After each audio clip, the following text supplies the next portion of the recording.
Hey, happy day. A giraffe, they have long necks. Now, what would happen if a giraffe took a sip of coffee, hot coffee, by the time it hit his stomach, would it still be hot? Have you ever thought about that? Or you just think about yourself all of the time? A kid asked me that the other day, like a 12-year-old came up to me on the street and gave me this as a joke, and I looked at him and that's kind of interesting, I guess. Amazon and all of its subsidiaries, they have benefited from billions and billions of dollars of grants, cash awards, call it, and so many other things, in addition to virtually free postage when they make deliveries, and all of those things have added up together and made Amazon the biggest company in the world, 1.6 million employees. Wow. And they're profitable. But how can't they be? Can you ship anything for $5? Big packages, of course you can't. So they certainly have a lot of allowances given them, and governments continue to fund profitable businesses, and they have no business doing that. The free market works. Leave it alone. Make it or break it on your own, you big companies. And so many big companies get money from refrigerators, grocery stores, and so many other things, and they're profitable. Just to have a presence in the community, you can create your own presence. You should not be relying on taxpayer money. And if you are, then you should issue shares to the taxpayers so they can be part of all of these great achievements. Just saying. 1864, the Civil War was on. It was a terrible war. Hundreds of thousands of young boys and men had been killed. President Lincoln, he still had another year to go, and it was devastating, but he said, hey, you know what I'm going to do? I'm going to create a new day. I'm going to call it Thanksgiving, because we have so much to be thankful for, even during these times of turmoil. So he did sign it into law. It was called Lincoln's Proclamation 118.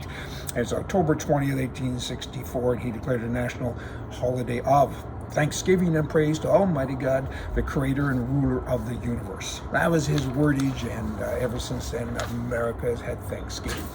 Diane Francis is a writer of the Financial Post, and she's mad at Musk mostly because he doesn't know how to run a business. He's firing people, and he should be hiring people. It's all kind of a liberal bunch of talk here going on from her. But her big thing is that he's let President Trump back on the network, and how dare he do that, because Trump is such a bad person. You know, he's a bully and he's a racist, and she goes on, and that's her opinion. But there's no evidence to support that, particularly the racism thing. I mean, I've heard that it's old. Show me some evidence he's actually a racist. I mean, there doesn't appear to be any, but in any event, she goes on. And she said her fix to this was, she said that the government needs to regulate Twitter.